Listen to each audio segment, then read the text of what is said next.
Assalamualaikum. Waalaikumsalam, Bu.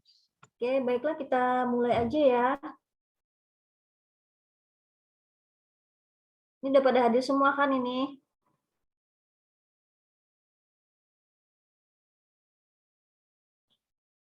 Oke, baiklah Ibu mulai saja.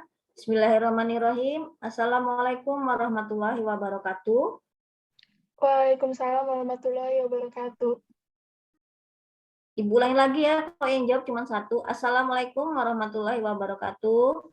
Waalaikumsalam warahmatullahi wabarakatuh. Waalaikumsalam warahmatullahi wabarakatuh. Oke, baiklah kita mulai aja ya, kita lanjutkan materi hari ini. Oke, kalian belum download ya? Ntar Ibu aktifkan download modulnya.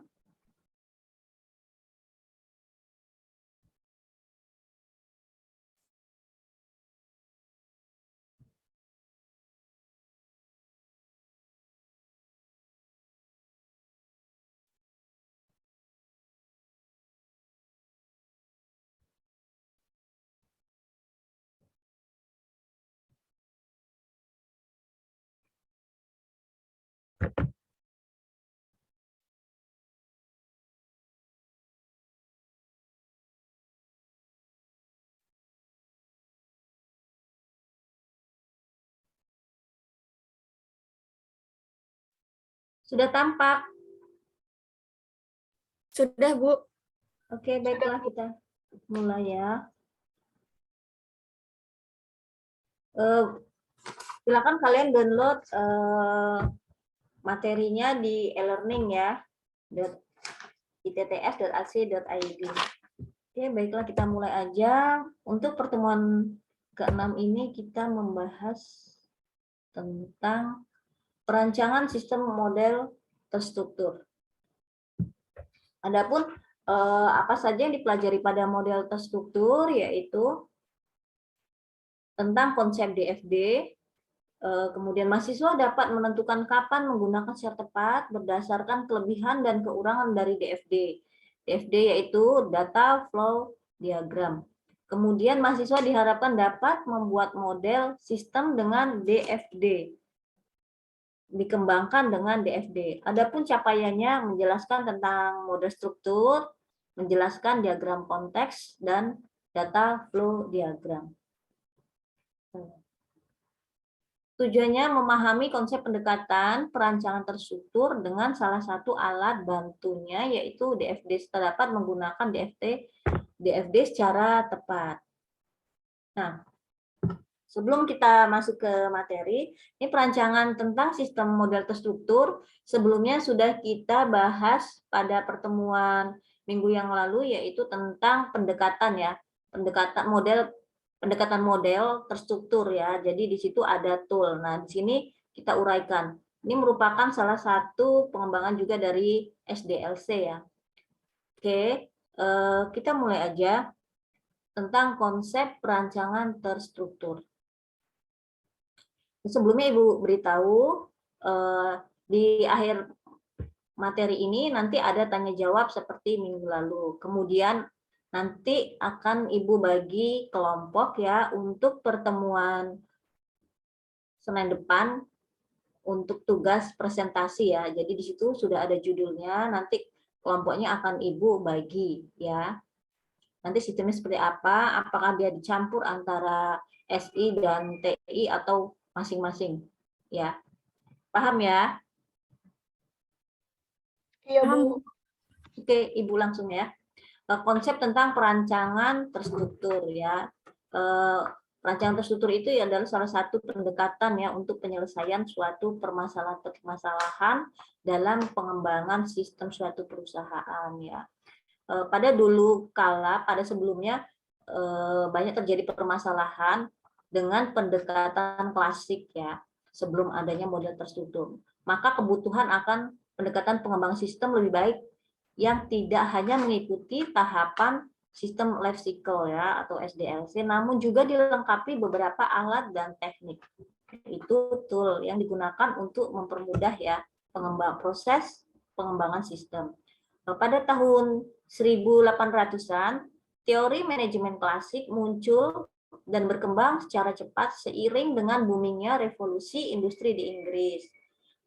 Kemudian asumsi dan perspektif manajemen klasik adalah bahwa setiap manusia berpikir secara logis ya atau rasional dan kerja merupakan sesuatu yang mereka harapkan. Itu adalah menurut Fatah tahun 2000 halaman 22.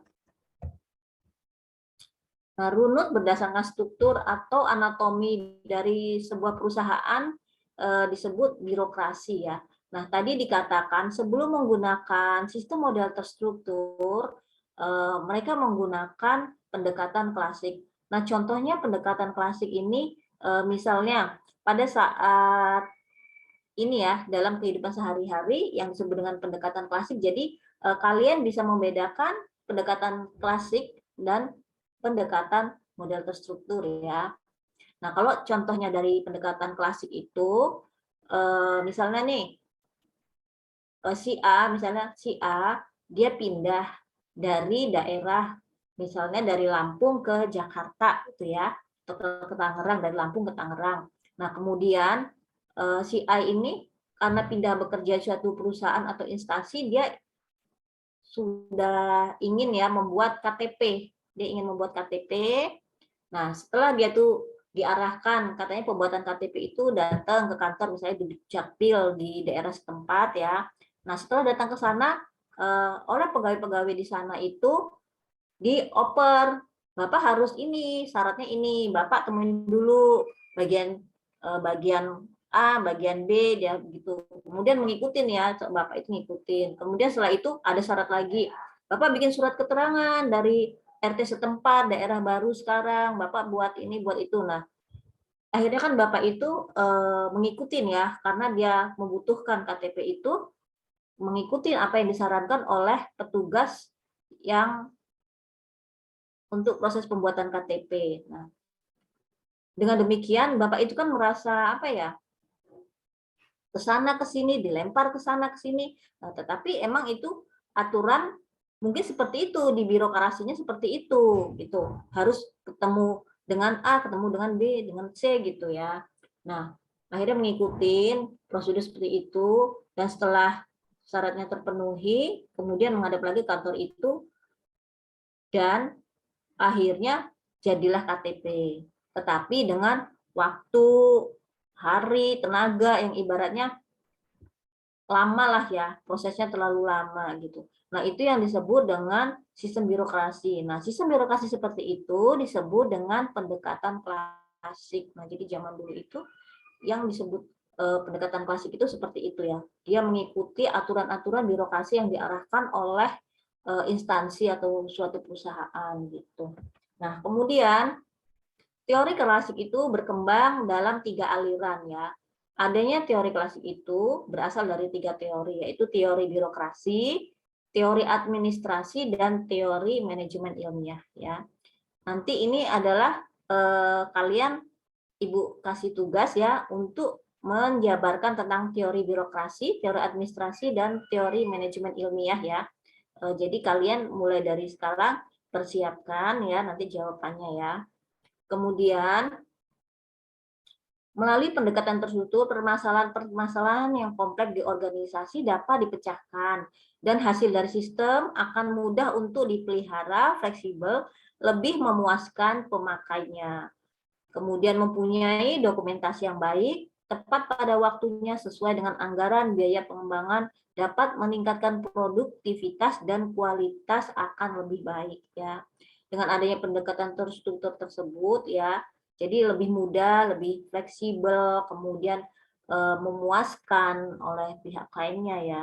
Kemudian pendekatan terstruktur dilengkapi dengan alat-alat atau tool dan teknik ya yang dibutuhkan dalam pengembangan sistem, sehingga hasil akhir dari sistem yang dikembangkan akan didapatkan sistem yang strukturnya definisikan dengan lebih baik Bu, dan jelas. Nah, Ibu, mohon maaf dipotong. Ya. Itu slide PPT-nya belum jalan, Bu. Masih di mata kuliah umum teori sistem informasi. maksudnya, oh belum jalan ke bawah. Iya, Sekarang sudah belum? Masih Bu, masih sama, belum jalan. Jalan ya. Di sini sudah loh. Oke, Belum, Bu. belum ya? Mungkin di close dulu. Nah, ya, Bu. Ya. Coba Ibu ulang lagi ya.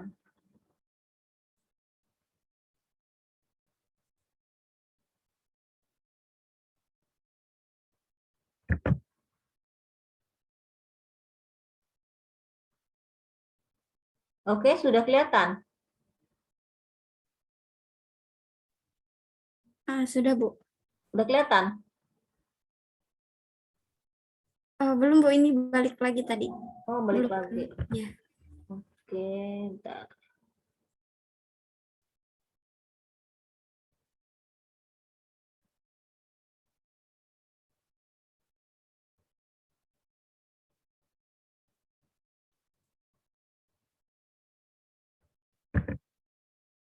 Oke, udah kelihatan? Sudah, Bu. Sudah. Udah ya? Udah. Nah, di sini tadi nggak kelihatan ya? Iya, Bu. Belum, Bu. Nah, sekarang sudah kelihatan? Sudah, Bu. Oke, baik ya. Ibu lanjutkan lagi ya. Tadi sampai di sini ya, tentang pendekatan klasik yang disebut dengan pendekatan klasik. Jadi nanti di sini pendekatan klasik itu Ibu ulangi lagi ya, ada 3 aliran yaitu teori birokrasi, teori administrasi, dan teori manajemen ilmiah ya. Di sini tidak Ibu jelaskan tentang teori birokrasi ya, karena banyak banget yang perlu dijabarkan. Jadi ini Ibu jadikan tugas kalian untuk mencari tentang teori birokrasi, kemudian nanti Ibu akan berikan pertanyaan kepada yang bisa menjawab atau Ibu tunjuk ya untuk teori birokrasi, administrasi, dan teori manajemen ilmiah. Oke, dilanjut lagi. Paham ya? Paham? Oke, kalau tidak dijawab berarti paham. Ibu lanjutkan lagi yaitu tentang diagram konteks ya.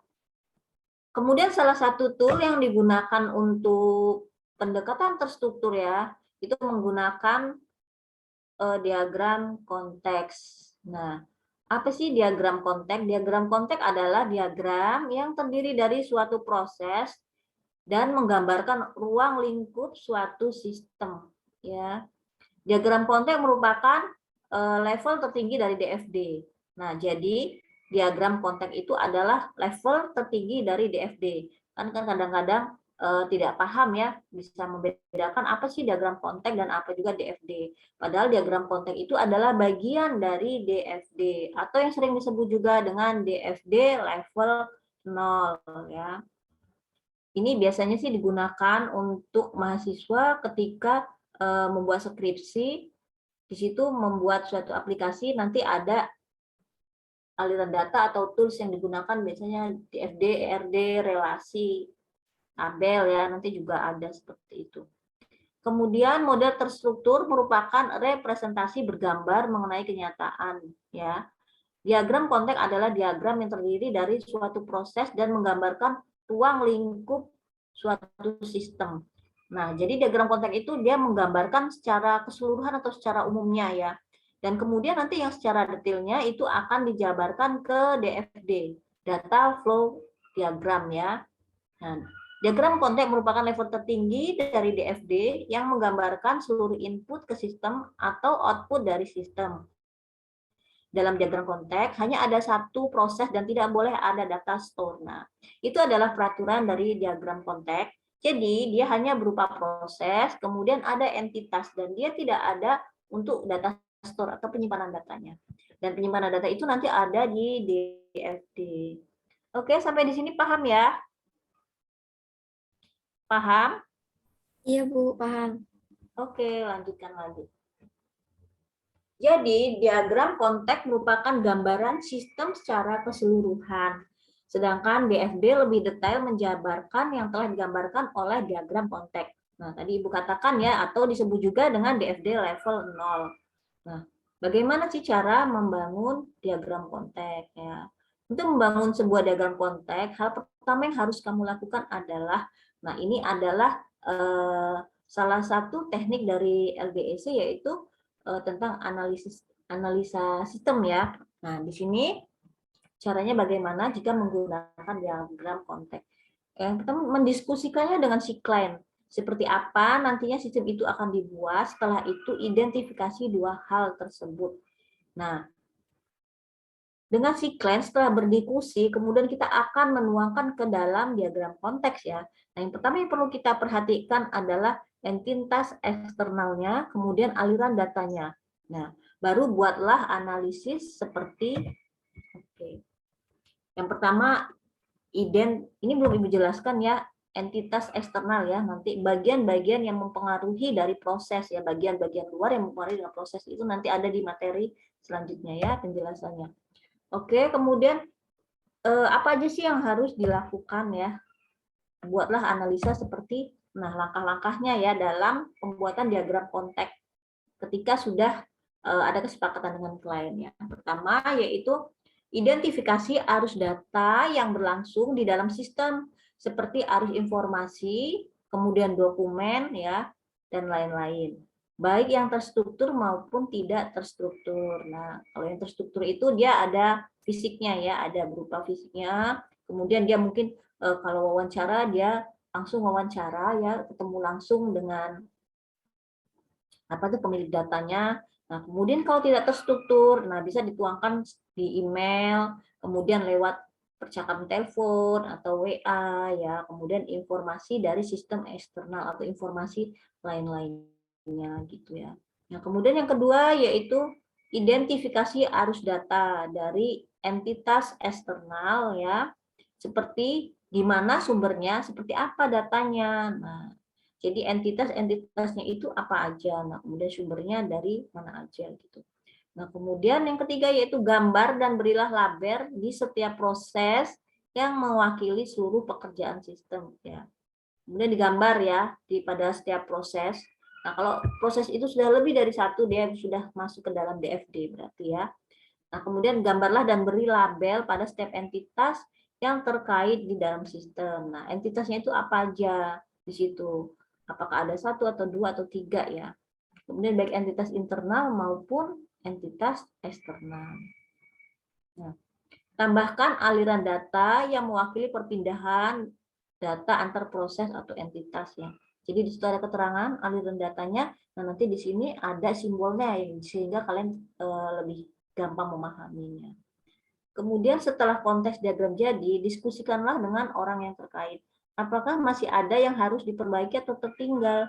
Jika iya, maka lakukan revisi. Nah, itu adalah langkah yang dituangkan dalam bentuk diagram konteks. Itu yang harus Nah, diagram konteks seperti ini ya. Contohnya seperti ini. Nah, ini yang simbolnya bentuknya kotak persegi panjang, ini adalah disebut entitas atau terminator ya. Ini adalah entitas ya. Nah, kemudian ini juga entitas nih, staf admin dan pemilik ini adalah entitas.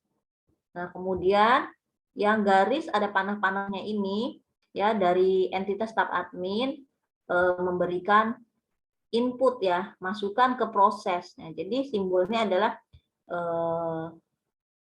entitas, simbolnya dengan persegi panjang, kemudian arus data ya, arus data bentuknya seperti garis ini ada panahnya gitu ya, apakah dia input atau dia output ke proses ya.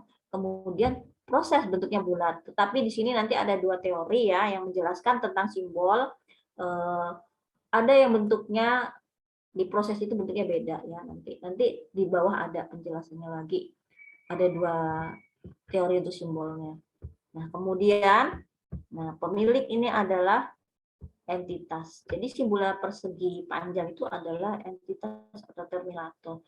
Nah, arus data ini kalau dibaca ya, staf admin menginputkan data ya.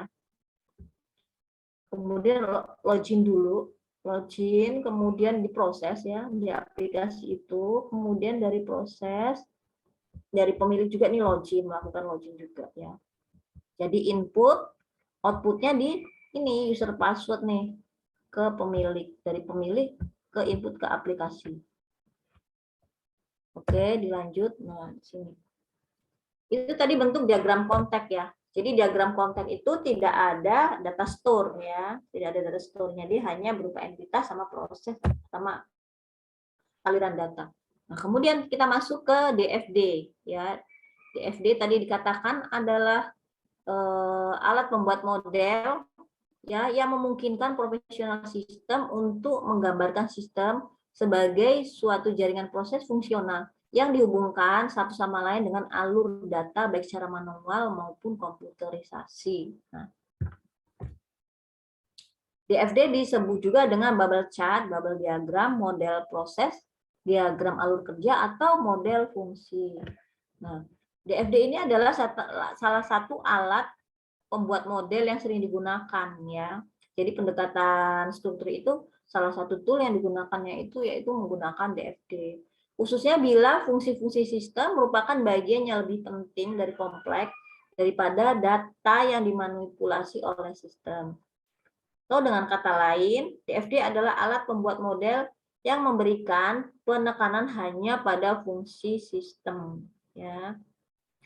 DFD ini merupakan alat perancangan sistem yang berorientasi pada alur data dan konsep dekomposisi yang dapat digunakan untuk penggambaran analisa maupun rancangan sistem ya, yang mudah dikomunikasikan oleh profesional sistem kepada pemakai maupun pembuat program. Nah, jadi dengan DFD ini perusahaan dan klien ya dengan pengembang sistem itu bisa berkomunikasi ya dengan adanya simbol-simbol ini ya. Nah, yang tadi Ibu katakan ya, simbol dari diagram kontak atau DFD ini di sini ya ada dua teori ya di sini ya. Yang pertama adalah jadi di dalam DFD itu ada 4 komponen di sini. Di sini ada 4 komponen ya. Nah, kemudian untuk simbol-simbolnya di sini ada 2 teori. Menurut Jordan dan DeMarco ya, ini terminator atau entitas ya. Di sini terminator disebut juga atau entitas. Bentuknya persegi panjang ya. Kemudian untuk prosesnya dia bulat. Untuk data store-nya dia berupa seperti ini ya. Data store-nya seperti 2 garis sejajar. Persegi panjang cuma tidak ada apa tuh batas kanan kirinya, dia hanya 2 garis sejajar seperti ini untuk data store. Kemudian alur datanya sama ya. Tanda simbol panah ya.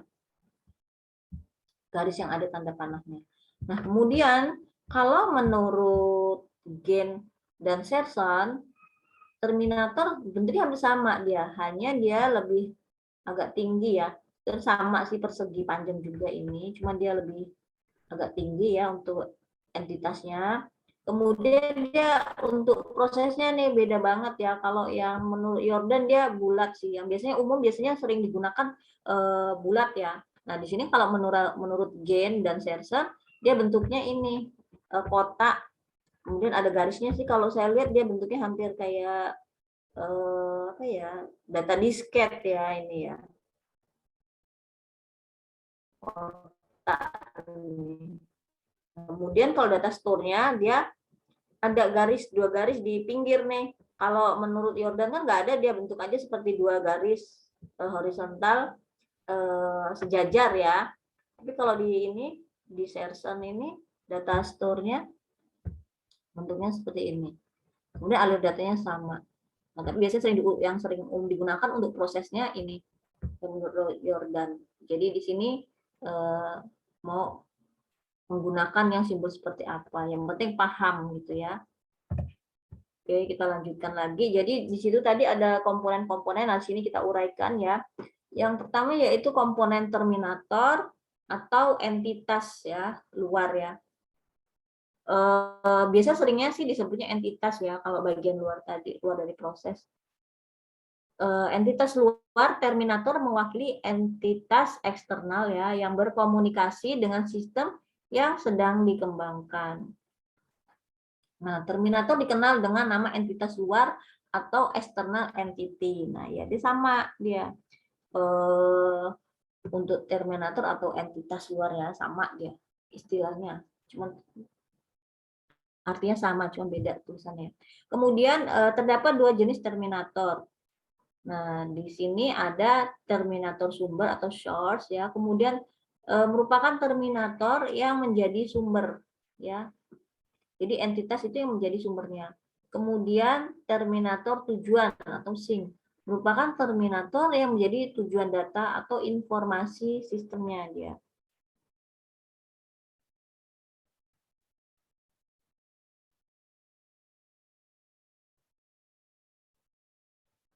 Bentar ya. Halo? Halo?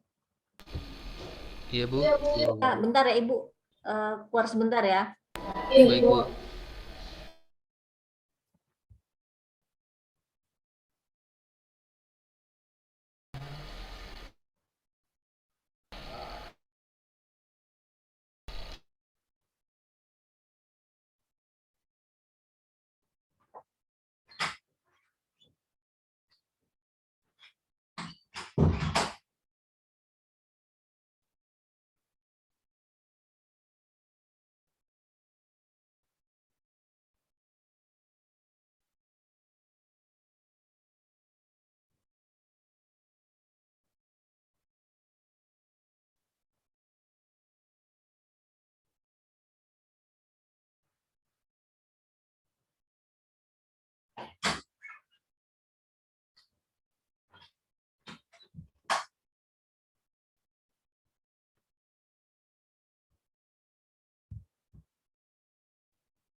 Oke, halo, Assalamualaikum. Kita lanjut lagi ya. Iya, Bu. Ya, Bu. Nah, kemudian kita lanjut lagi. Terminator dapat berupa orang ya, atau entitas ya. Ibu biasanya sering menyebutnya dengan sebutan entitas ya. Nah, entitas itu dapat berupa orang, kemudian sekelompok orang, organisasi, departemen di dalam suatu organisasi atau perusahaan yang sama tetapi di luar kendali sistem yang sedang dibuat modelnya. Nah, terminator juga berupa departemen, divisi, atau sistem di luar sistem yang berkomunikasi dengan sistem yang sedang berkembang. Nah, biasanya di contoh-contoh DFD ya, untuk entitas itu di sini bisa juga misalnya berupa misalnya tentang data perguruan tinggi gitu ya. Nah, di situ juga entitas itu bisa disebut juga dengan dosen ya, dosen, mahasiswa. Nah, itu bisa dijadikan entitas ya. Kemudian komponen ini perlu diberi nama sesuai dengan dunia luar yang berkomunikasi dengan sistem yang sedang dibuat modelnya dan biasanya menggunakan kata benda. Misalnya bagian penjualan, dosen, mahasiswa. Nah, contohnya seperti itu ya. Jadi entitas itu dia merupakan kata benda ya. Contohnya bagian penjualan, bagian pembelian, kemudian supplier barang. Nah, kemudian kalau bagian dunia pendidikan ya dosen, mahasiswa, mata kuliah gitu ya. Nah, itu yang disebut dengan entitas atau terminator. Kita sebutnya entitas ya. Ada 3 hal penting yang harus diingat tentang terminator atau entitas. Nah, entitas merupakan bagian atau lingkungan luar dari sistem. Nah, jadi bagian yang mempengaruhi dari proses dia berada di luar sistem. Alur data yang menghubungkan terminator dengan berbagai proses sistem menunjukkan hubungan sistem dengan dunia luar. Yang kedua, profesional sistem tidak dapat mengubah isi atau cara kerja organisasi atau prosedur yang berkaitan dengan terminator.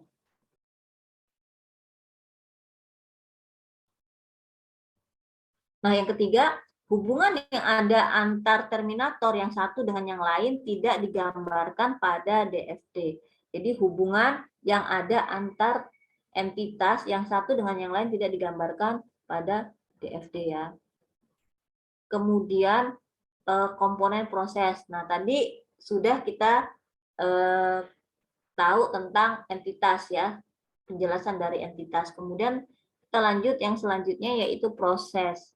Nah, komponen proses menggambarkan bagian dari sistem mentransformasikan input menjadi output. Nah, proses ini adalah mengolah ya, dia mengolah, kemudian dia di situ nanti dia menerima dari arus data itu, aliran data itu, dia akan menerima input dan dia juga akan memberikan output ya, gitu.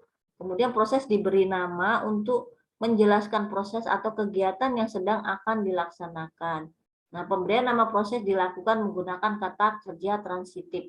Kata kerja yang membutuhkan objek seperti menghitung gaji, mencetak KRS, menghitung jumlah KRS, jumlah SKS, dan ada 4 kemungkinan dapat terjadi dalam proses sehubungan dengan input dan output. Oke. Nah, jadi dalam proses itu dia menggunakan kata kerja transitif ya, yang membutuhkan objek. Ya, jadi ada objeknya, objek atau tujuan atau sasarannya. Nah, contohnya menghitung gaji. Nah, misalnya di sini dari bagian keuangan ya, entitasnya bagian keuangan, kemudian memberikan proses, menginputkan data, menghitung gaji gitu ya, masuk ke dalam proses, kemudian ada outputnya, misalnya diberikan ke pegawai, nah seperti itu, diberikan ke karyawan, nah seperti itu. Jadi dari bagian keuangan, ya, kemudian proses untuk menghitung gaji, kemudian ke karyawan, nah seperti itu contohnya ya. Jadi dia merupakan kata kerja yang ada objeknya. Nah, sedangkan kalau entitas dia berupa kata benda ya. Oke, dari sini paham ya, entitas, proses. Oke, kalau paham dilanjutkan ya. Nah, ini adalah contoh dari proses ya. Jadi di sini ada proses yang input output atau aliran datanya macam-macam nih. Di sini ada aliran datanya, inputnya hanya satu. Kemudian outputnya satu juga. Nah, ini benar ya. Jadi dalam proses itu ada input, ada output. Nah, kemudian ini ada satu input, tapi banyak output ya. Kemudian ada lagi, ini yang ketiga, contoh ketiga, yaitu banyak output, banyak input, maksudnya banyak input, satu output. Kemudian ada lagi yang keempat, banyak input dan banyak output. Nah, jadi sistem gambar dari proses itu seperti itu. Jadi kalau proses itu ada input, ada output. Nggak mungkin kalau ada input tapi tidak ada output. Tapi tidak ada input, tiba-tiba ada output, itu juga tidak mungkin ya. Jadi di sini ada juga nanti tentang DFD yang salah itu seperti apa ya. Proses yang salah itu seperti apa juga ada di sini nanti dijelaskan. Ini adalah proses yang betul. Oke, kita lanjutkan lagi, yaitu ada beberapa hal yang perlu diperhatikan tentang proses ya. Yang pertama yaitu proses harus memiliki input dan output ya, seperti gambar tadi ya. Ibu katakan harus ada input dan output. Nah, kemudian proses dapat dihubungkan dengan komponen terminator, data store, atau proses melalui alur data. Nah, jadi proses itu maksudnya berhubungan dengan terminator ya, biasanya dari entitas atau terminator itu memberikan output memberikan input ya, maksudnya memberikan input ke proses, kemudian dari proses itu nanti ada outputnya ke data store atau ke entitas. Nah, gitu. Kemudian yang ketiga yaitu sistem atau bagian divisi atau departemen yang sedang dianalisis oleh profesional sistem digambarkan dengan komponen proses. Nah, jadi ibaratnya kalau komponen proses tadi itu dikatakan berupa kata kerja ya. Nah, ini adalah contoh proses yang salah. Nah, di sini. Jadi di sini ada entitas nih atau terminator ya. Dia memberikan output ya atau input untuk proses ya. Nah, input untuk proses, tetapi setelah diproses di sini tidak ada outputnya. Di proses ini tidak ada outputnya. Kemudian ada data store ya. Data store juga dia memberikan output atau input ke proses ya, memberikan input ke proses, tetapi tidak ada outputnya. Ini juga proses ketemu proses ya. Jadi proses ketemu proses juga salah ya. Jadi proses ada outputnya ya, ada input, ada outputnya. Nah, kemudian yang contoh nomor 1 ini adalah proses ya, ada input tetapi tidak ada output nih. Inputnya dari, kelihatan nggak? Kelihatan ya? Halo? Halo? Oke, Ibu lanjut lagi ya. Jadi di proses ini ada input tetapi tidak ada output. Inputnya dari mana aja? Dari entitas ya, dari data store dan dari proses. Nah, sedangkan yang contoh kedua yang salah ini yaitu dari proses ini ada output, kemudian dia memberi output ke proses, kemudian memberi output ke entitas. Tetapi dia tidak ada input. Nah, jadi itu salah juga ya. Tiba-tiba aja tidak ada data yang masuk, kok tiba-tiba ada data yang keluar. Nah, aneh kan berarti. Nah, berarti itu adalah kesalahan dari proses ya, berarti sistemnya itu salah. Nah, contohnya seperti itu. Nah, ini dijelaskan secara umum ya. Kesalahan proses di DFD. Kesalahan proses di DFD adalah yang pertama, proses mempunyai input tetapi tidak menghasilkan output ya. Tadi dari gambar tadi ya. Proses mempunyai input tetapi tidak menghasilkan output. Tadi ada input dari entitas, dari data store, dari proses, tetapi dia tidak memiliki output kemana-mana ya. Nah, kesalahan ini disebut dengan black hole atau lubang hitam. Kenapa disebut lubang hitam? Karena data masuk ke dalam proses dan lenyap, tidak berbekas. Nah, ada masukan tetapi tidak ada keluaran. Jadi ada data masuk tetapi berkas itu entah kemana. Dia tidak ada keluarannya. Nah, makanya disebut dengan lubang hitam. Masuk dan lenyap, tidak berbekas ya. Kemudian yang kedua, proses menghasilkan output tetapi tidak pernah menerima input. Nah, tadi dikatakan tadi ada proses ya. Ini proses selalu outputnya ke proses lagi, kemudian outputnya ke entitas, tetapi tidak ada input. Nah, kesalahan ini disebut dengan miracle atau ajaib. Nah, suatu hal yang mustahil ya, karena kita tidak memasukkan data, kok tiba-tiba ada data. Nah, berarti kan aneh gitu. Nah, ajaib. Dihasilkan output tanpa pernah menerima input. Nah, hal yang mustahil juga ya. Tiba-tiba ada data yang keluar, tidak ada input. Nah, kemudian setelah terminator atau entitas, kemudian proses, kita lanjut lagi ke data store. Komponen ini digunakan untuk membuat model sekumpulan pakai data dan diberi nama dengan kata benda jamak. Misalnya mahasiswa, data store-nya ya. Kemudian data store ini biasanya berkaitan dengan penyimpanan seperti file atau database yang berkaitan dengan penyimpanan secara komputerisasi. Misalnya file disket, file hard disk, file pita magnetik. Data store juga berkaitan dengan penyimpanan secara manual seperti buku alamat, file folder, dan agenda. Ya. Kalau dia bentuknya sudah komputerisasi, dia akan berupa seperti file di disket ya, file di hard disk atau pita magnetik. Tapi kalau dia masih manual ya dia bisa berupa buku alamat, file folder secara manual itu ya, yang pakai pemborong itu, kemudian buku agenda ya. Itu juga bisa disebut dengan data store, tempat penyimpanan data ya. Kemudian suatu data store dihubungkan dengan alur data. Nah, alur data yang disimbolkan dengan tanda panah hanya pada komponen proses. Suatu data store dihubungkan dengan alur data hanya pada komponen proses. Nah, jadi data store itu menerima input atau output itu hanya bertemu dengan proses. Dia tidak ketemu dengan yang namanya entitas, ya. Tidak komponen DFD lainnya. Nah, di sini kan ada 4 komponen, ya. Dia tidak bertemu dengan entitas. Tetapi data store itu hanya bertemu dengan proses. Kemudian alur data yang menghubungkan data store dengan suatu proses mempunyai pengertian sebagai berikut. Alur data dari data store yang berarti sebagai pembacaan atau pengaksesan satu paket tunggal data ya.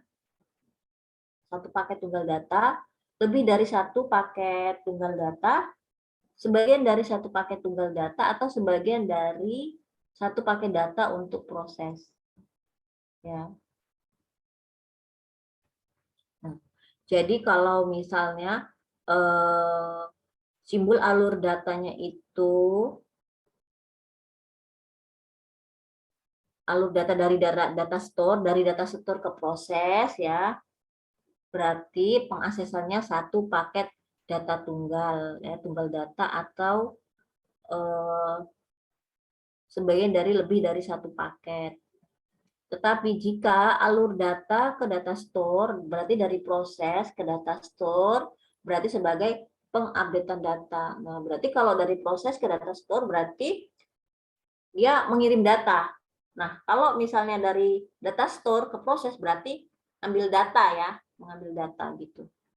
Ingin melihat lagi data-data sebelumnya. Gitu. Kemudian seperti menambah suatu paket data baru. Nah, kalau misalnya dari proses ke data store, dia akhirnya mengupdate data atau ide menambah data baru ya. Contohnya seperti itu. Nah, kemudian komponen data flow atau alur data suatu data flow ya, atau alur data digambarkan dengan anak panah ya, yang menunjukkan arah menuju ke dan keluar dari suatu proses. Alur data ini digunakan untuk menerangkan perpindahan data atau pakai data informasi dari suatu bagian sistem ke bagian lainnya. Kemudian alur data perlu diberi nama sesuai dengan data informasi yang dimaksud. Biasanya pemberian nama pada alur data dilakukan dengan menggunakan kata benda. Ya, alur data itu berupa kata benda, contohnya laporan penjualan. Nah, tadi sudah ada contohnya di atas tadi ya. Jadi setiap alur data itu ada keterangannya. Nah, tadi. Nah, ini. Nah, nih, input data, kemudian login, ada user, password, update data ya. Jadi di alur data yang tanda panah ini harus ada keterangannya. Ya, jadi maksud artinya apa gitu. Dan memang setiap dari entitas itu memang harus ada keterangan. Kayak ini entitas ini staf admin, berarti kan harus keterangannya entitas staf admin. Kemudian prosesnya juga harus ada keterangan, misalnya program aplikasi data barang gitu ya. Ini bentuk diagram konteks. Tetapi kalau dalam bentuk DFD dia akan dijabarkan lagi, ada DFD level 1, level 2 gitu ya. Dan prosesnya nggak hanya satu, ada beberapa proses.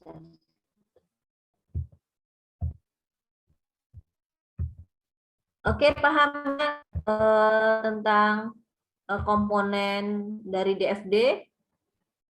Halo, Paham. paham ya? Iya, Bu. Oke, kalau paham kita lanjutkan lagi, yaitu bentuk data flow diagram ya.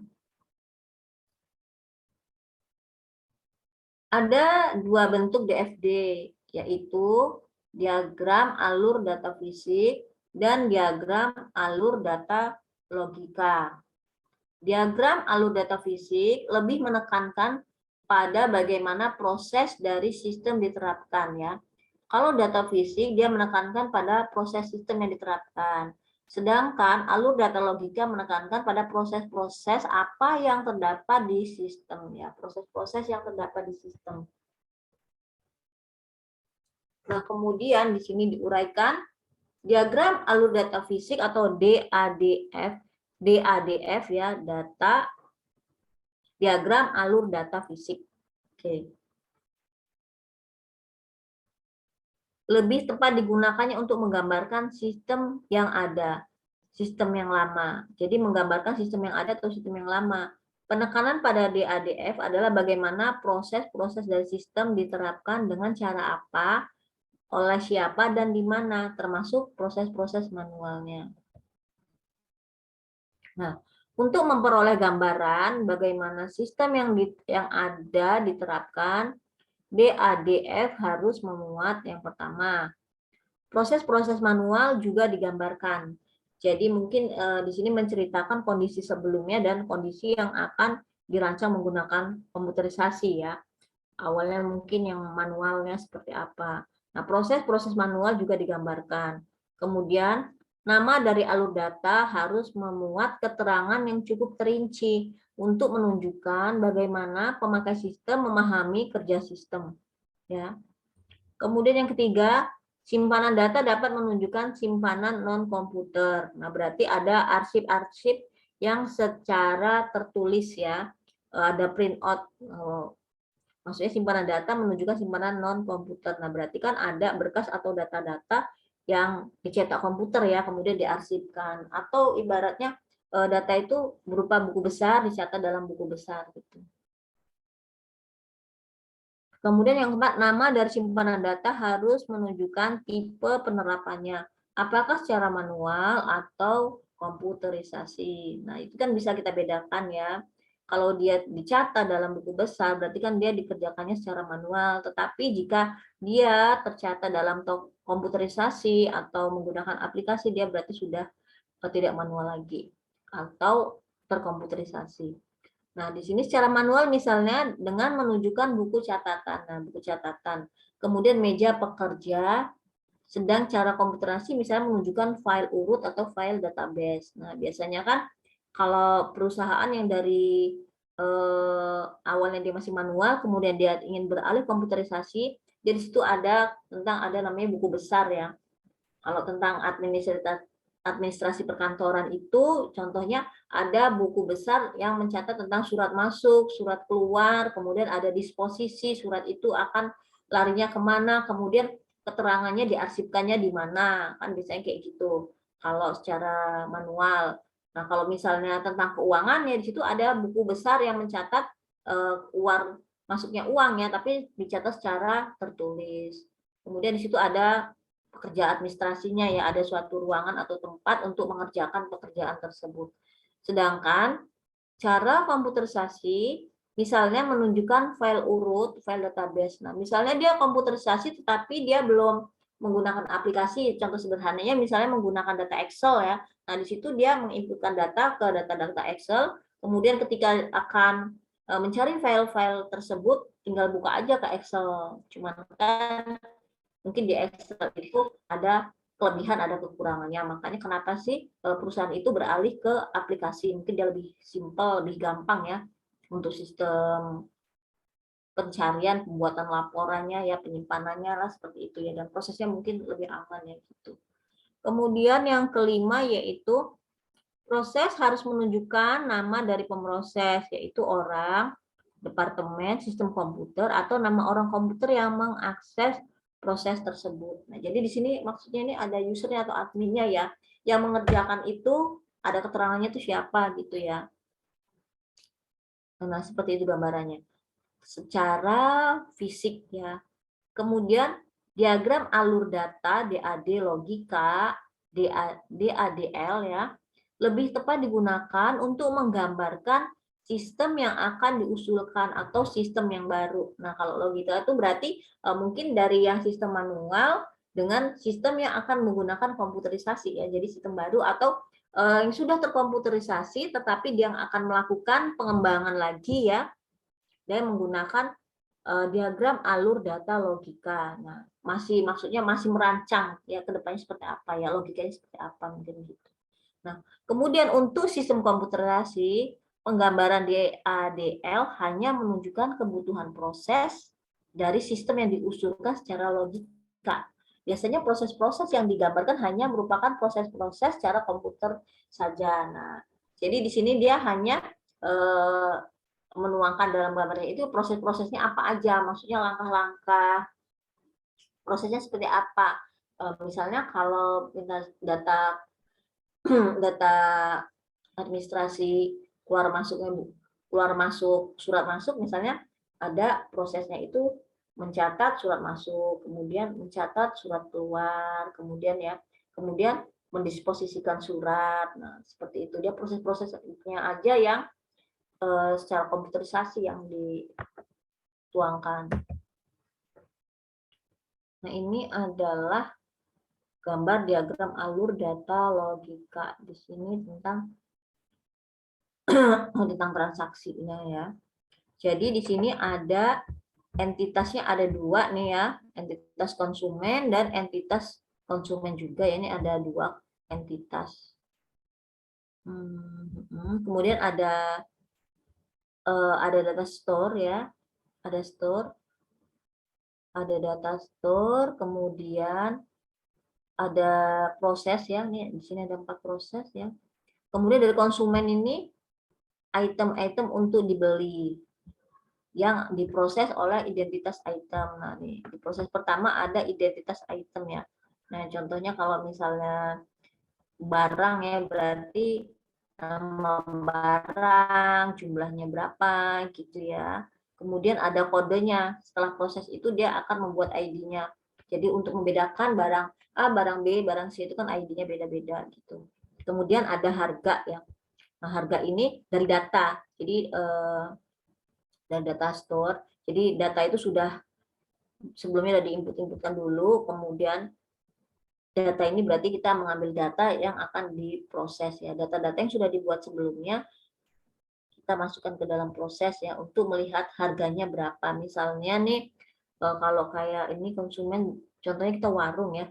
Misalnya mau beli sabun nih, sabun mandi. Nah, dia ngeliat harga dulu nih, misalnya Lifebuoy, harganya berapa. Nah, kemudian belinya berapa item. Nah, misalnya belinya 1 atau 2 atau 3. Nah, itu kan nanti ada apa itu penjumlahan dari harga dan jumlah itemnya gitu ya. Nah, jadi di sini juga ada proses yang ke item dan harga.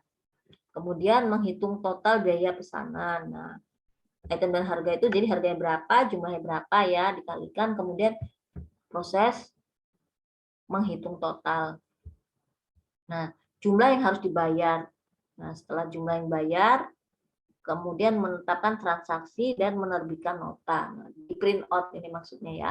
Kalau udah totalnya sudah ketahuan kan biasanya kalau kita beli di Alfamart tuh ada struknya ya gitu. Kemudian struk itu konsumen membayar, kemudian notanya diberikan oleh ke konsumen ya. Kan biasanya total misalnya 10.000, kemudian konsumen membayar ke bagian kasir ya ini ya. Kemudian dengan memberikan dan kasir kemudian kalau uangnya pas ya dia kasih struknya aja, kalau uangnya kembali kasir akan memberikan struk dan kembaliannya nah, gitu. Jadi ini proses logika ini maksudnya secara komputerisasi dia ke prosesnya. Nah, ini adalah diagram alur data fisik. Tadi dia menitikberatkan ke proses juga ya. Tapi proses pada sistem dia. Nah, kemudian di sini juga ada konsumen. Item-item untuk dibeli. Men-scan item. Nah, biasanya ada barcode-nya ya, ada barcode. Kemudian file harga UPC. Nah, di sini bisa ada kode dari barcode itu, kemudian bisa melihat harganya ya. Kemudian mendeskripsi item dan harga item harga sama aja ya tadi ya, mendeskripsi. Cuman di sini kan mungkin dia belum terkomputerisasi secara total ya, seperti yang di logika tadi. Nah, kemudian file sementara. Di sini ada file sementara ya untuk item dan harga. Mungkin di sini harganya mungkin akan mengalami perubahan-perubahan gitu ya. Kemudian item dan harga dan subtotal. Tunai, check to debit ya, nota, kas atau register ya. Jadi di sini kalau dilihat nih masih belum full komputerisasi ya dia. Masih ada kayak manual gitu. Oke, di sini ya ada diagram alur data fisik. Jadi dia berupa fisiknya ya. Kemudian kita lanjutkan lagi yaitu syarat pembuatan DFD. Nah, dalam pembuatan DFD itu apa saja syaratnya? Yang pertama, identifikasikan terlebih dahulu semua kesatuan luar atau entitasnya yang terlibat di sistem. Jadi entitasnya itu apa-apa dulu. Jadi kita cari dulu entitasnya apa saja. Nah, misalnya kalau tentang data perpustakaan ya, misalnya ya entitasnya apa saja, nih gitu. Di situ ada data admin, kemudian ada entitasnya juga kepala perpustakaan ya, biasanya ada kayak gitu ya. Entitasnya itu. Nah, kemudian yang kedua, identifikasikan semua input dan output yang terlibat dengan kesatuan luarnya. Nah, input dan outputnya itu apa saja? Jadi identifikasikan dulu. Nah, misalnya di sini contohnya ada inputnya itu adalah jadi anggota perpustakaan, kemudian peminjaman buku, pengembalian buku gitu ya. Outputnya di situ misalnya peminjaman buku dikembalikannya tanggal berapa, jadi outputnya kayak gitu. Nah, kemudian yang ketiga, gambarlah terlebih dahulu suatu diagram konteks atau konteks diagram DFD yang merupakan alat untuk struktur analisis. Jadi gambar terlebih dahulu diagram konteksnya ya, karena diagram konteks itu adalah menggambar secara umum. Kemudian nanti diuraikannya dalam bentuk DFD, dipecah-pecahkannya atau secara detailnya kita tuangkannya ke DFD. Dan kalau untuk keseluruhannya menggambar diagram konteksnya dulu aja, entitas, kemudian aplikasi program perpustakaan untuk prosesnya, dan kemudian entitasnya apa saja. Di situ misalnya entitasnya administrasi perpustakaan dan kepala perpustakaan, kemudian ada prosesnya aplikasi program perpustakaan ya. Nah, itu tuangkan dalam bentuk diagram konteks. Kemudian untuk lebih rinci-rincinya lagi, seperti nanti apa itu menjadi anggota perpustakaan ya, kemudian peminjaman buku, pengembalian buku, kemudian ada denda gitu ya. Itu nanti dituangkan lagi ke DFD, turunannya ya, DFD level 1, level 2 seperti itu. Nah, kemudian pendekatan struktur ini mencoba untuk menggambarkan sistem pertama kali secara garis besarnya yang disebut dengan top level dan memecah-mecahkannya menjadi bagian yang lebih terinci yang disebut dengan low level. Low level ya. Nah, jadi dari diagram konteks kemudian dipecah-pecahkan lagi menjadi DFD. Nah, kemudian perbedaan DFD dengan diagram alir DFD dengan bagan alir DFD ya. Sangat berbeda dengan bagan alir atau flowchart ya. Perbedaannya adalah sebagai berikut. Proses di DFD dapat beroperasi secara paralel, sehingga beberapa proses dapat dilakukan serentak. Nah, hal ini merupakan kelebihan dari DFD dibandingkan dengan bagan alir yang cenderung hanya menunjukkan proses yang urut. Kenyataannya, kegiatan-kegiatan proses dapat dilakukan secara tidak urut, yaitu secara paralel atau serentak, sehingga DFD dapat menggambarkan proses semacam ini dengan lebih mengena. Ya.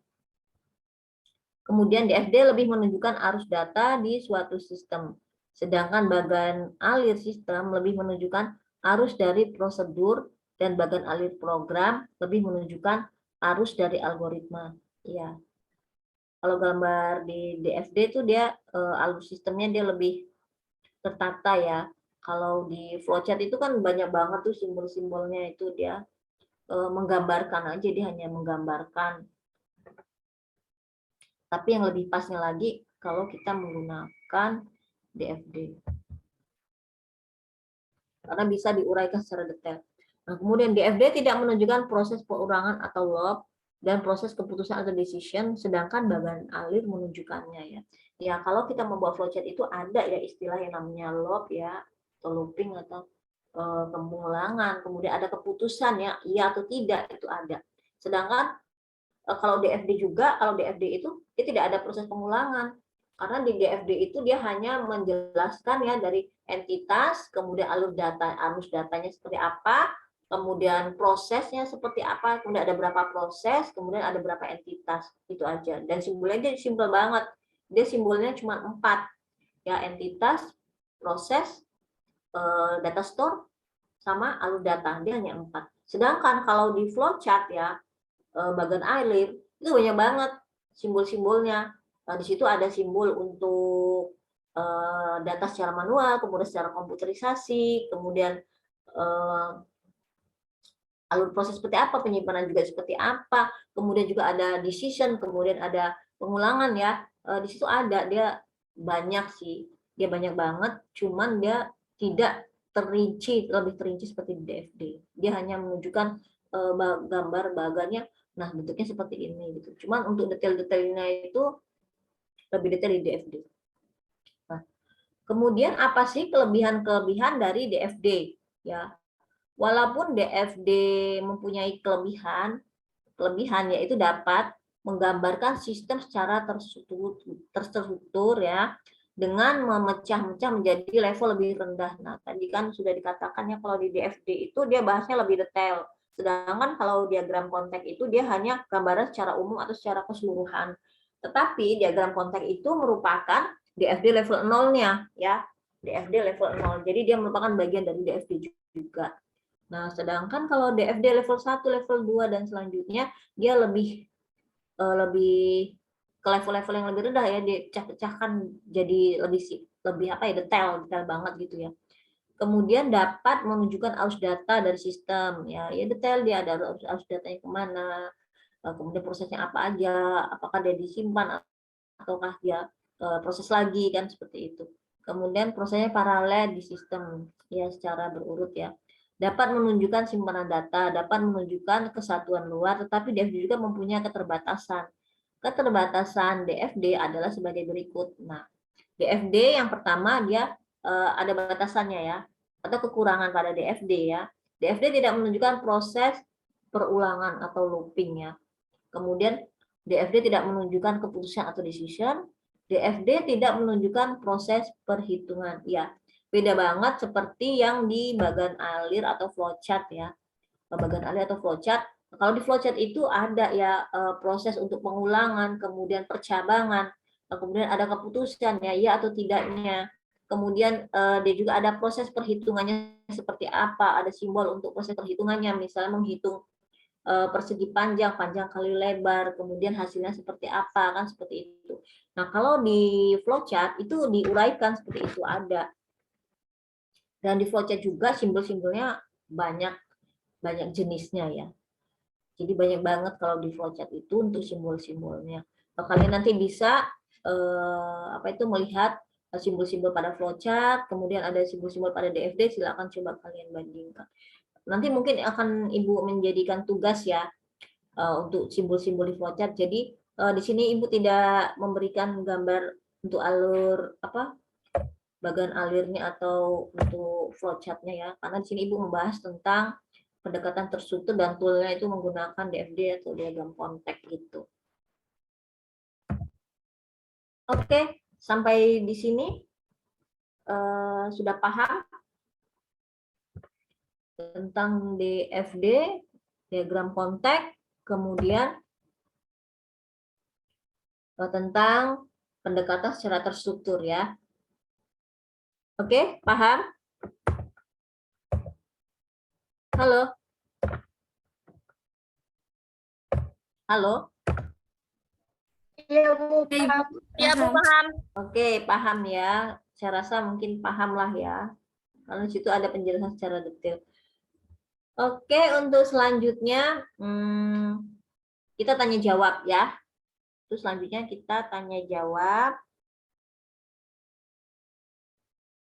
Sebelum tanya jawab, Ibu mau absen dulu. Jadi Ibu mau mendata absennya itu ada berapa orang. Kemudian kita nanti di sini langsung pembagian kelompok ya untuk pertemuan materi kedepannya karena tentang presentasi ya masing-masing mahasiswa.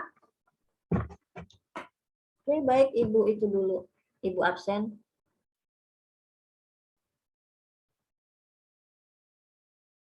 Ibu absen.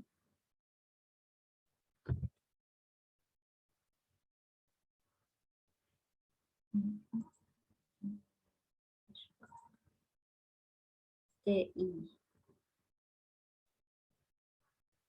SI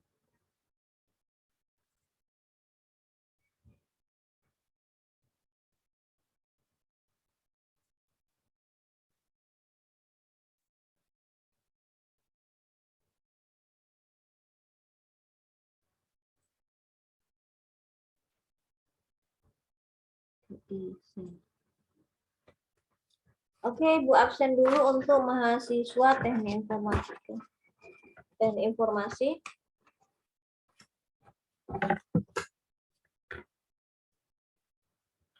Ahmad Baharun Nur.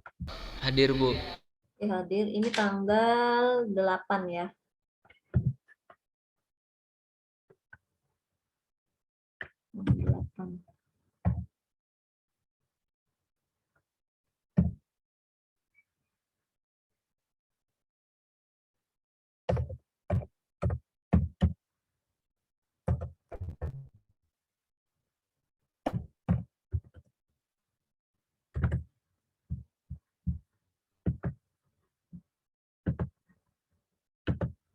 Oke, kemudian Muhammad Gazi A. Apakah hadir? Enggak ya. Ini juga nggak ada keterangan nih. Pertemuan sebelumnya 2 pertemuan. Nggak ada keterangan juga ini.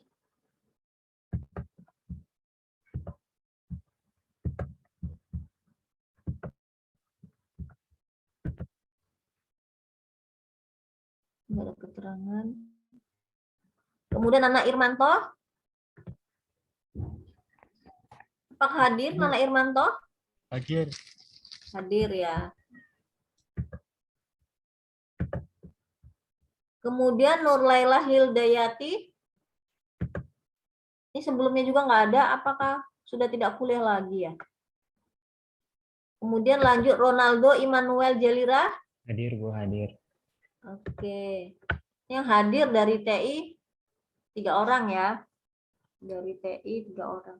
Nanti Ibu untuk menentukan tugas kelompoknya. Jadi nanti kalau tugas kelompok yang sudah Ibu bagi, kemudian ada yang belum, nanti konfirmasi ke PA Ibu ya. Ada yang belum masuk gitu, misalnya hari ini nggak masuk gitu. Oke, share lagi. TI, SI.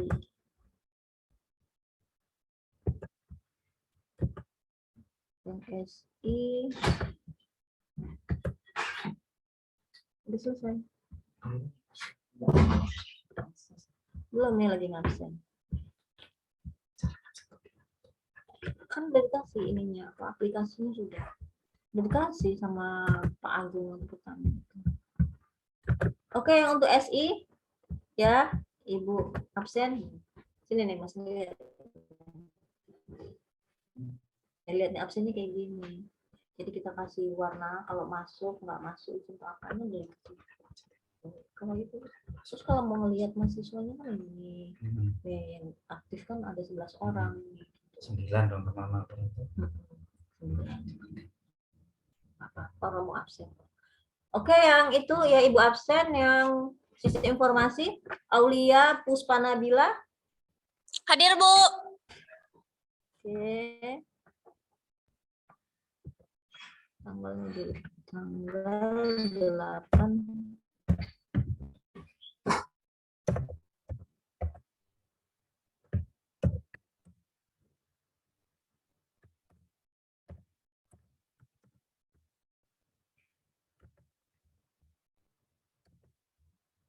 Kemudian Firly Adinda Putri Azahra. Hadir, Bu. Oke, hadir. Intan Ratnasari. Hadir, Bu.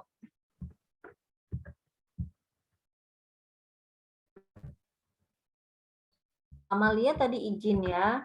Ada acara keluarga. Izin kuning. Kemudian Muhammad Fahmi. Hadir, Bu.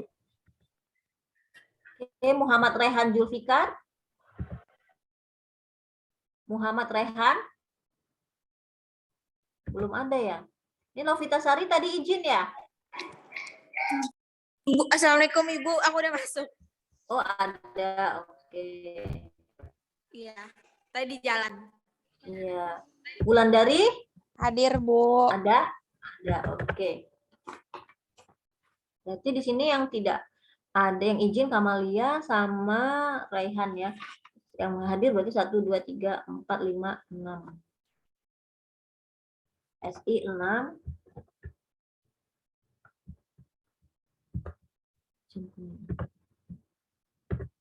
Oke, jadi ada SI 6, TI ada 3. Jadi untuk total hari ini hadir 9 orang ya.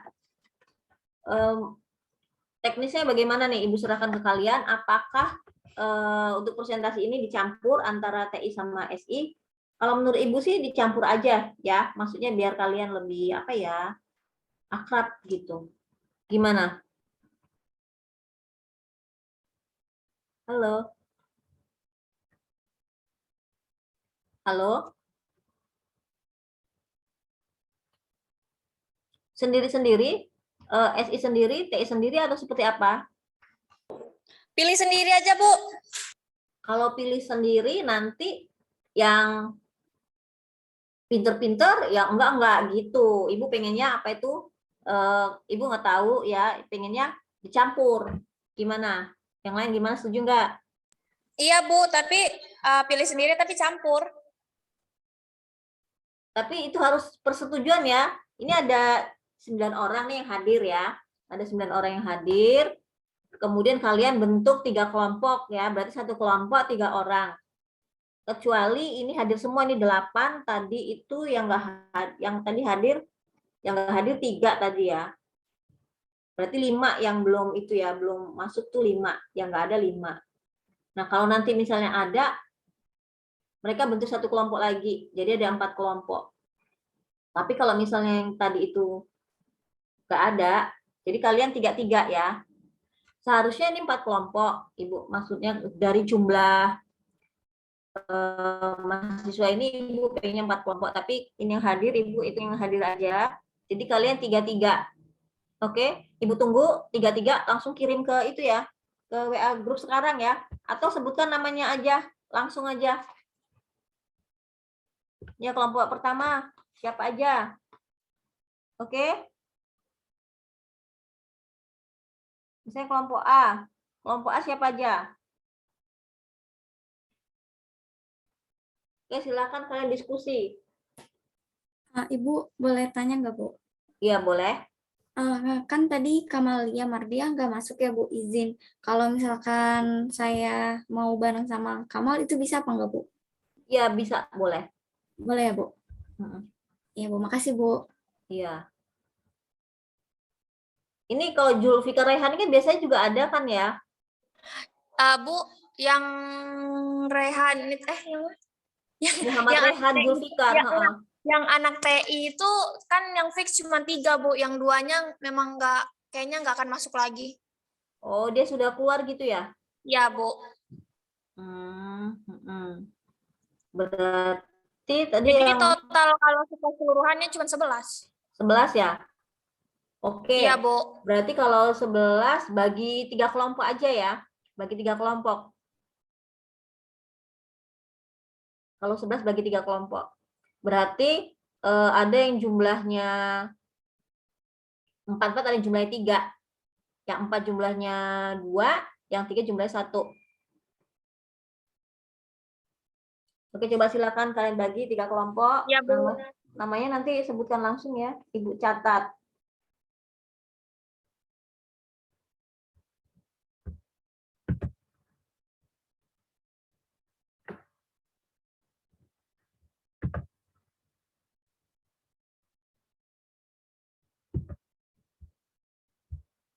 Bu, saya kelompok 2, Bu.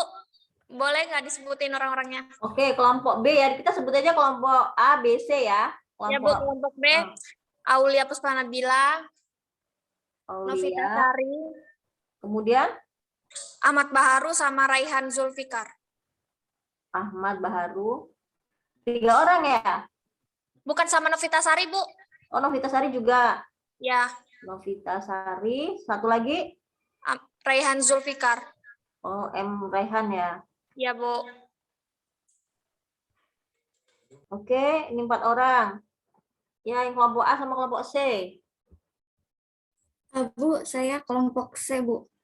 Kelompok C. Siapa aja? 3 orang. Firly Adinda, Intan Ratnasari, sama Kamalia Mardiah, Bu. Firly Adinda, Kamalia Mardia, sama satu lagi siapa? Sama Intan Ratnasari. Intan ya? Ya. Nah, yang kelompok A.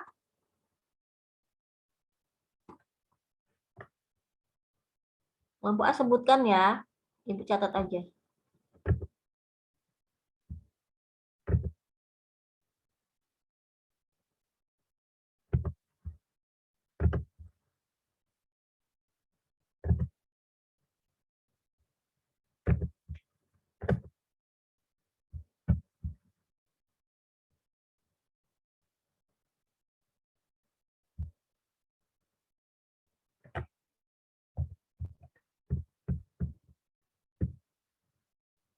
Oke, kelompok A siapa? Kelompok A?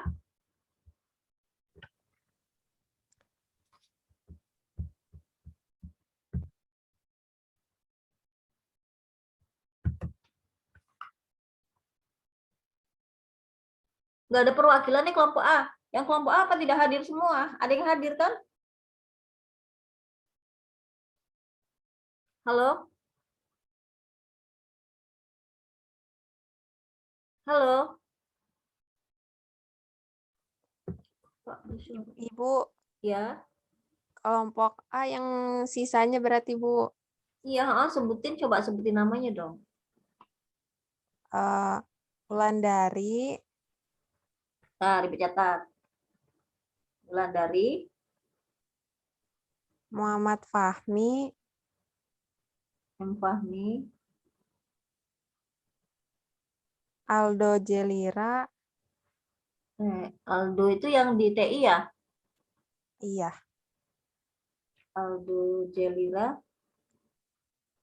Nana lagi? Irmanto, Nanang ya? Nana Irmanto, Nana Irmanto.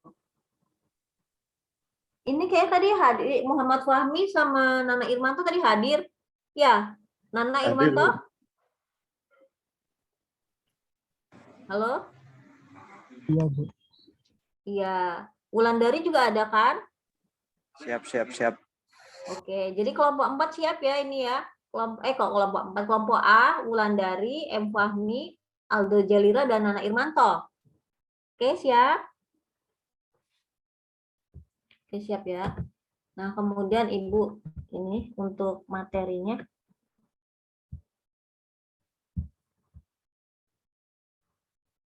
Ayo.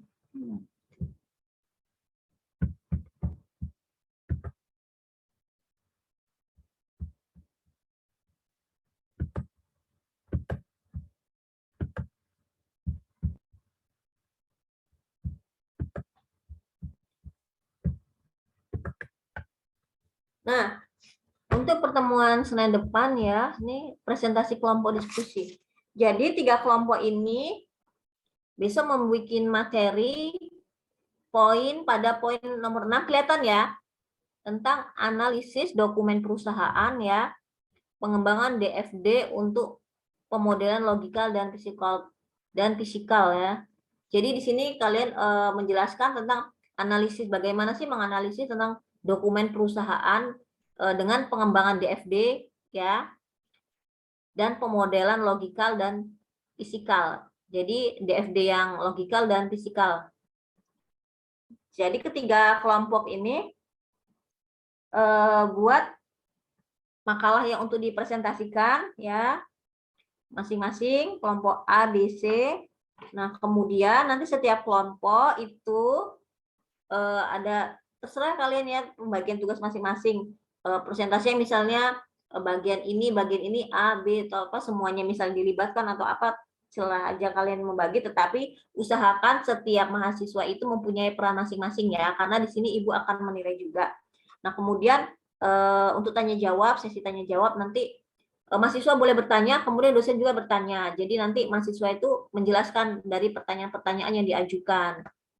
Dan nanti kita batasi pertanyaannya misalnya 3 pertanyaan aja. Setiap kelompok yang maju hanya ada 3 pertanyaan, misalnya kita batasi seperti itu. Bagaimana, paham?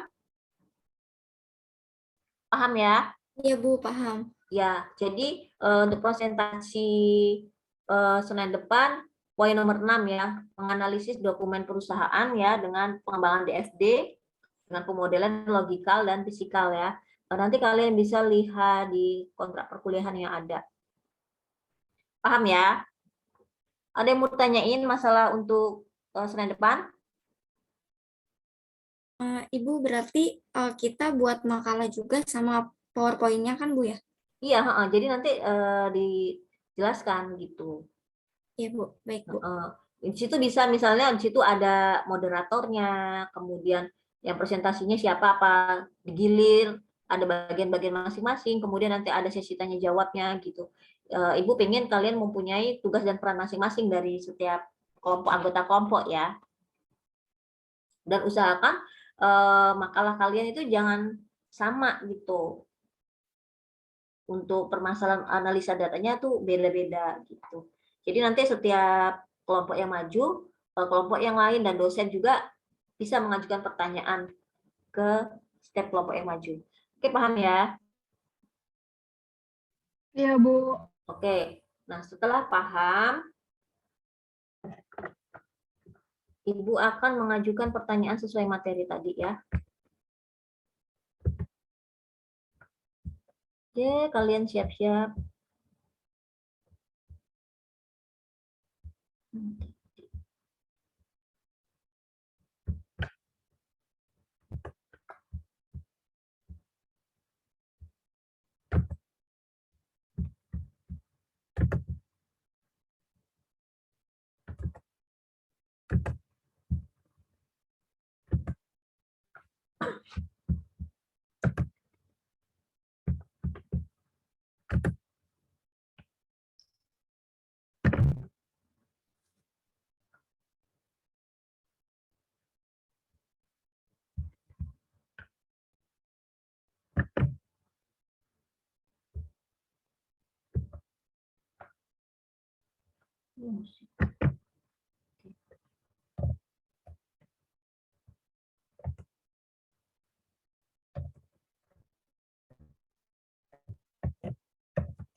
Oke.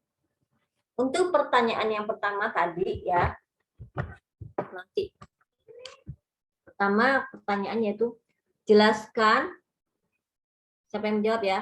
Jelaskan definisi dari simbol-simbol yang digunakan di DFD disertai dengan notasi yang mewakilinya. Nah, jadi simbol-simbol di DFD itu apa aja, kemudian dijelaskan. Kemudian pengertian DFD itu apa? Silakan dijelaskan. Siapa yang mau menjawab?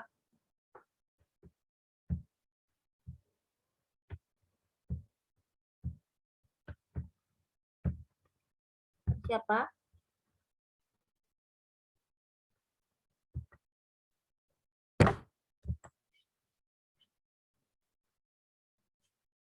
Siapa yang akan menjawab?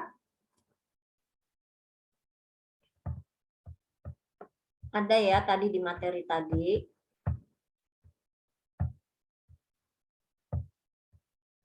Kelihatan kan siapa? Saya Bu, boleh jawab Bu? Siapa namanya? Ahmad Baharu. Ahmad Baharu. Oke, silakan Ahmad Baharu. Jadi jelaskan definisi dari simbol-simbol yang digunakan di DFD disertai dengan notasi-notasi yang mewakilinya.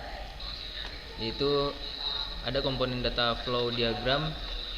Yang pertama itu entitas, proses, data store, dan alur data. Komponen terminator atau entitas itu mewakili entitas eksternal yang berkomunikasi dengan sistem yang sedang dikembangkan. Terminator dikenal dengan nama entitas luar atau external entity. Entitas ini memiliki dua jenis terminator. Yang pertama, terminator sumber atau source, merupakan terminator yang menjadi sumber.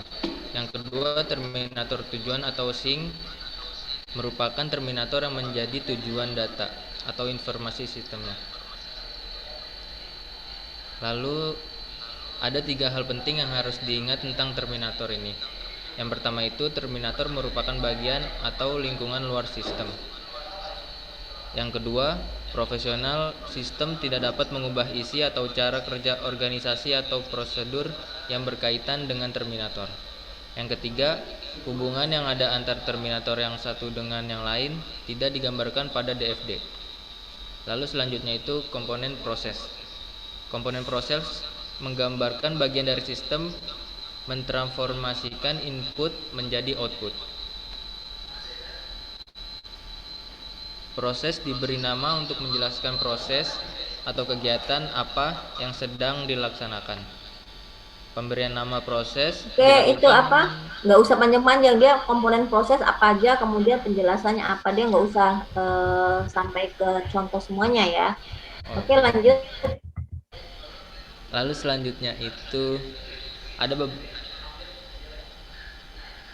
ada komponen data store. Komponen ini digunakan untuk membuat model sekumpulan paket data dan diberi nama dengan kata benda jamak, misalnya mahasiswa.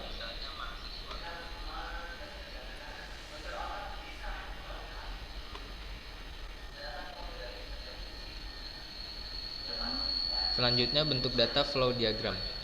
Terdapat dua bentuk DFD, yaitu diagram alur data fisik dan diagram alur data logika. Diagram alur data fisik lebih menekankan pada bagaimana proses dari sistem diterapkan, sedangkan diagram alur data logika lebih menekankan proses-proses apa yang terdapat di sistem.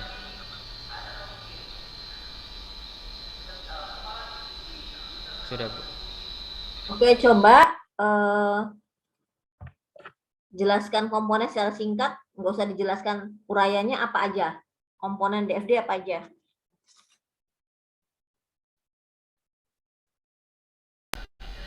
Jadi komponen DFD itu ada entitas, ada proses, ada data store sama alur data. Oke. Oke ya, sudah benar ya. Oke, pertanyaan selanjutnya.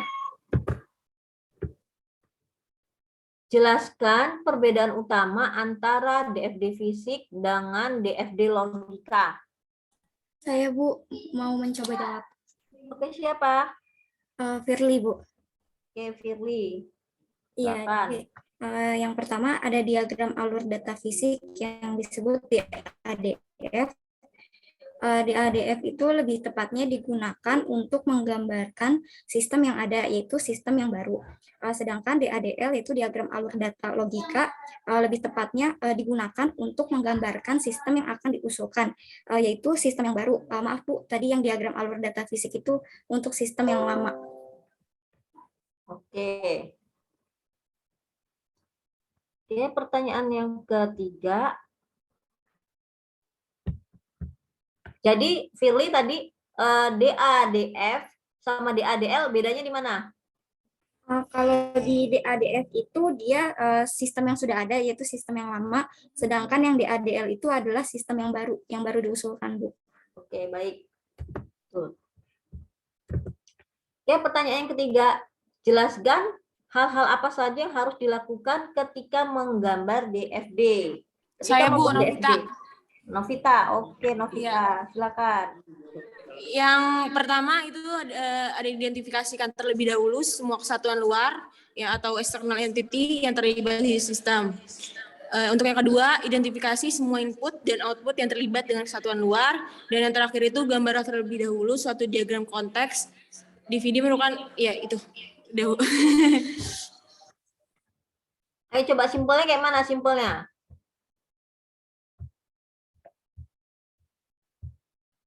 Simpelnya?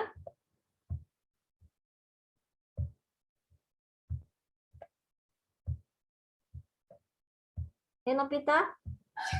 Iya Bu. Gimana?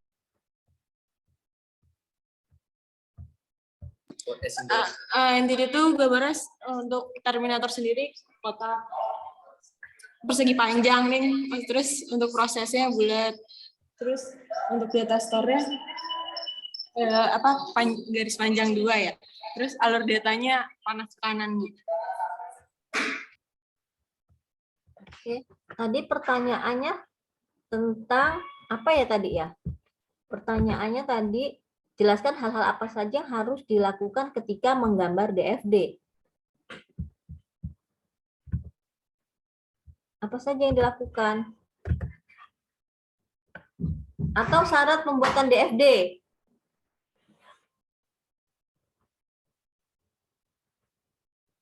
Tadi apa? Identifikasi terlebih dahulu semua. Iya, yang pertama itu untuk syarat pembuatan DFD sendiri, identifikasikan terlebih dahulu semua kesatuan luar yang terlibat di sistem. Untuk yang kedua sendiri, identifikasikan semua input dan output yang terlibat dengan kesatuan luar. Dan terakhir itu gambar terlebih dahulu suatu diagram konteksnya. Oke, ya betul. Nomor 4. Apa yang menjadi perbedaan antara DFD dengan bagan alir atau flowchart? Jelaskan. Saya Ibu bisa. Intan, Bu. Siapa yang tadi Intan. nih? Kayaknya barengan nih. Aldo. Intan, Bu. Aldo, Bu. Ibu Intan. Coba siapa? Aldo, Bu. Oke, Intan, nanti pertanyaan selanjutnya ya. Siapa ini? Aldo? Iya, Aldo Jelira ya? Oke, Aldo.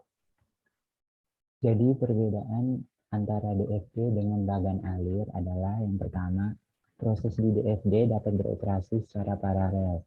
Jadi prosesnya ini hanya menunjukkan proses yang urut. Jadi kegiatan-kegiatan proses yang dapat dilakukan secara tidak urut, yaitu secara paralel atau serentak, sehingga DFD dapat menggambarkan proses semacam ini dengan lebih mengena. Yang kedua, DFD lebih menunjukkan arus data di suatu sistem, sedang bagan alir sistem lebih menunjukkan arus dari prosedur, dan bagan alir program lebih menunjukkan arus dari algoritma. Oke. Yang ketiga, yang terakhir, DFD tidak menunjukkan proses perulangan atau loop dengan proses keputusan atau decision, sedang bagian alirnya menunjukkannya. Loop atau looping ya? Sudah, Bu. Oke, benar. Nah, kemudian pertanyaan yang keempat. Bu, saya Bu, nomor 5 Bu. Ibu Siapa? saya, Bu, Intan. dari tadi. Yes. Siapa? Intan ya? Iya, Bu Intan, Bu. Oke, Bu, Intan. saya Bu, nomor 5. Masih ada pertanyaan lagi, nanti tenang. Ini Intan dulu. Ya Bu, saya ada Bu. Ya, Intan dulu. Apa saja keterbatasan dari DFD? DFD tidak menunjukkan proses perulangan atau loop. Yang kedua, DFD tidak menunjukkan proses keputusan. Yang ketiga, DFD tidak menunjukkan proses perhitungan. Oke, baik, betul. Ya, kemudian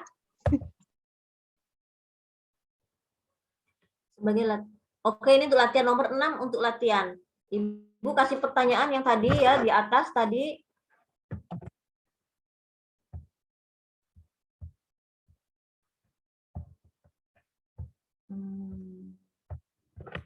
Oke, coba jelaskan tentang teori birokrasi. Siapa mau jawab? Teori birokrasi.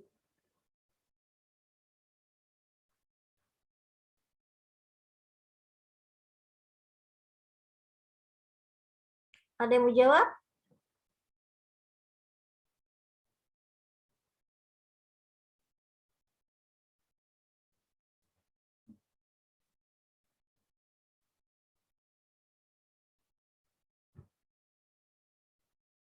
Bu, birokrasi apa biokrasi? Apa? Birokrasi. Birokrasi teori klasik tadi yang disebut teori klasik awal. Saya Bu. Siapa? Saya Bu. Iya, siapa? Aulia Bu. Oke, Aulia.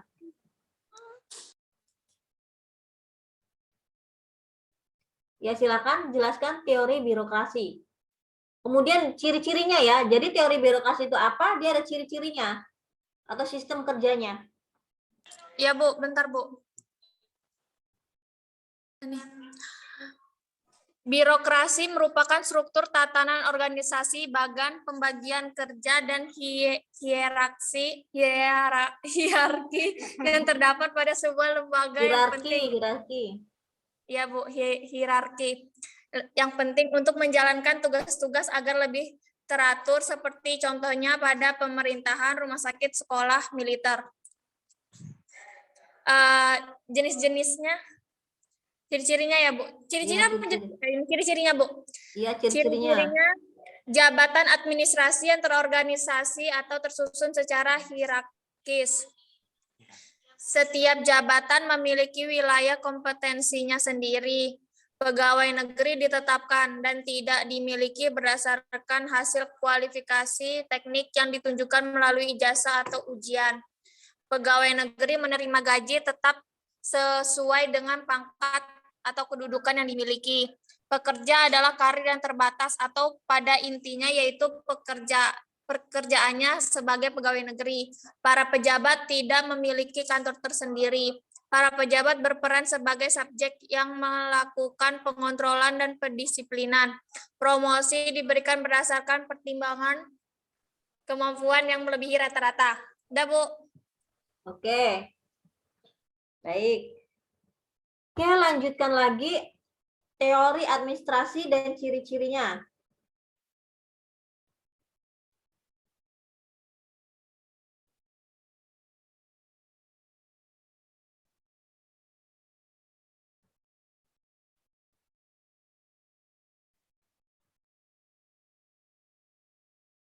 Oke, siapa? Teori administrasi dan ciri-cirinya.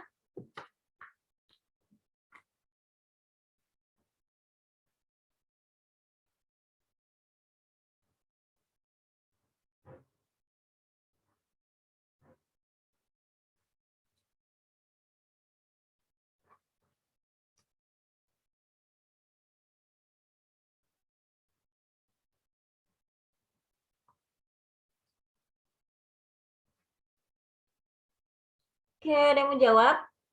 Untuk teori administrasi.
Oke, siapa yang mau jawab? Halo?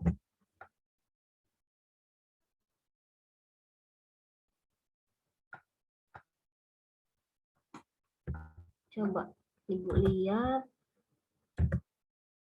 yang belum jawab.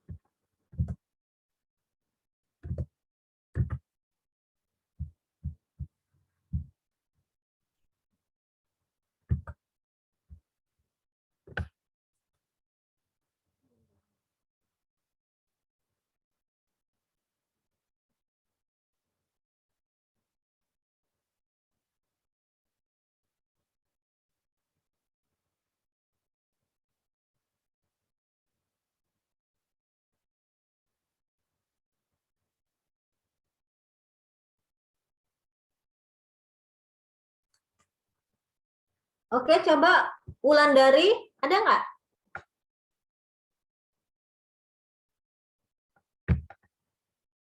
Halo? Wulandari?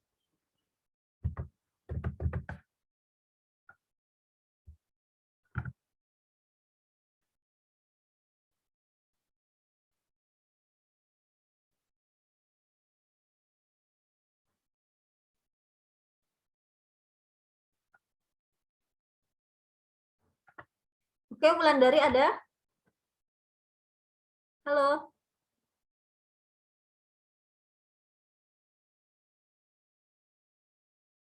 Atau lain yang mau menjawab?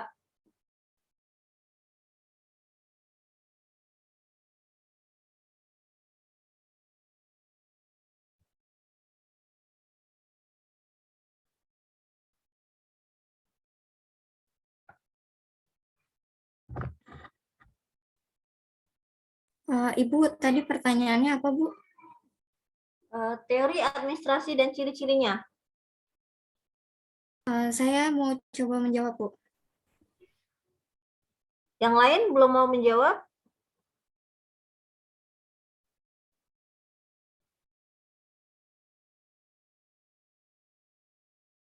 Yang lain coba?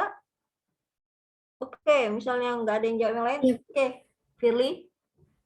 Teori administrasi adalah bagian kedua dari teorisasi organisasi klasik yang berkembang sejak tahun 1900, yaitu oleh Henry Fayol, yaitu seorang industrialis dari Prancis yang telah menulis masalah-masalah teknik dan administrasi. Jadi kalau menurut saya teori administrasi itu adalah teori yang mengatakan itu suatu pandangan untuk menyusun atau merencanakan administrasi dalam sebuah pekerjaan.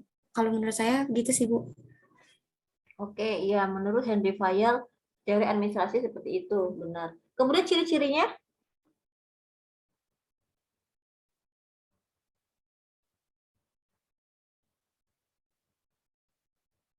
Ciri-ciri tidak harus banyak. Ibu, ciri-cirinya menurut saya, menurut pandangan saya aja ya, Bu. Kan di situ dia memasukkan ada 6 kelompok, yaitu yang berkaitan dengan kegiatan-kegiatan teknikal seperti produksi, manufacturing, adaptasi, komersial. Di situ ada pembelian, penjualan, dan pertukaran. Dan yang ketiga ada kegiatan finansial berupa pencarian suatu penggunaan optimum dari modal. Yang keempat, ada kegiatan-kegiatan keamanan, yaitu berupa perlindungan terhadap kekayaan dan personalia organisasinya. Yang kelima, ada kegiatan akuntansi, yang dimana di situ ada penentuan persediaan, biaya, penyusunan neraca, dan laporan rugi laba statistik. Yang keenam, yaitu manajerial, berupa perencanaan, pengorganisasian, pemberian perintah, pengorganisasian, dan pengawasan. Menurut saya, ciri-cirinya itu yang berkaitan di dalam sebuah pekerjaan yang dimana dibutuhkan oleh perusahaan atau di perkantoran gitu, Bu. Oke, yang namanya administrasi dia pasti ada di suatu organisasi, instansi, perkantoran, pasti semuanya ada yang namanya administrasi ya. Jadi dia tuh teorinya tentang kegiatan administrasi suatu organisasi atau perusahaan atau perkantoran. Oke, baiklah. Untuk tugas ya, kemarin nggak ada tugas, ini ada tugas.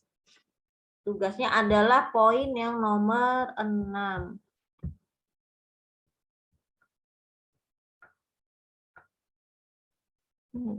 Poin nomor 6.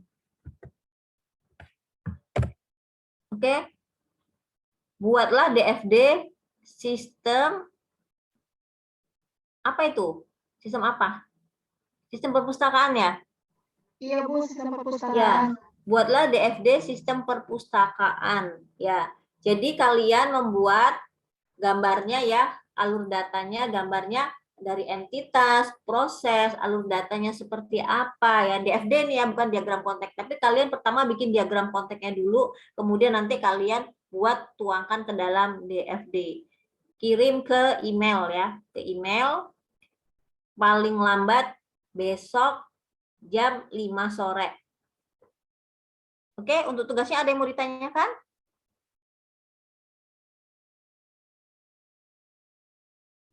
Tidak ada, Bu. Oke, saya rasa Ibu paham ya.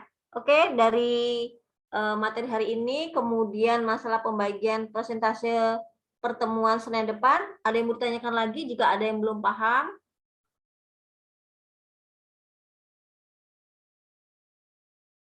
Saya rasa Ibu semuanya udah paham ya? Oke, sudah paham ya? Baik. Iya, Bu. Kalau sudah paham, baiklah Ibu cukupkan materi hari ini, diskusi hari ini ya. Kita lanjutkan lagi untuk Senin selanjutnya. Kurang lebihnya Ibu mohon maaf ya jika ada kekurangan dan kesalahan, dan berucap kata Ibu akhiri, wabillahi taufiq wal hidayah. Wassalamualaikum warahmatullahi wabarakatuh. Waalaikumsalam warahmatullahi wabarakatuh. Terima kasih. Terima kasih, Bu. Terima kasih, Bu. Ya, sama-sama.